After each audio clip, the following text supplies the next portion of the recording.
पर जो है फोटो भी ऐड हो रहा है, इसे मैं बैकअप कर दिया हूँ, सेंड बैक कर दिया ताकि पीछे में हो जाए। इसके बाद मैं इसे जो एडजस्ट कर दूंगा, यहाँ पर जो एक्स्ट्रा पार्ट आ रहा है, ठीक है। उसके बाद इसे थोड़ा सा यहाँ से एडजस्ट करूँगा, अभी देखना कितना खूबसूरत बन जाएगा, आपको कितना अच्छा लगेगा, ठीक है दोस्तों।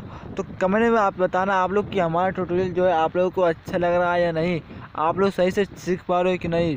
अगर सीख पा रहे हो दोस्तों और वीडियो इस चैनल पर लाया जाएगा। आप लोगों को कोई भी दिक्कत हो, थंबनेल बनाने में कोई भी दिक्कत हो, कोई परेशानी हो, तो हमें आप लोग कमेंट कर सकते हो। मैं उस पर जो है अच्छे से वीडियो रख कर आऊँगा, ठीक है, ताकि आप लोग को जो है कोई भी दिक्कत ना पड़े।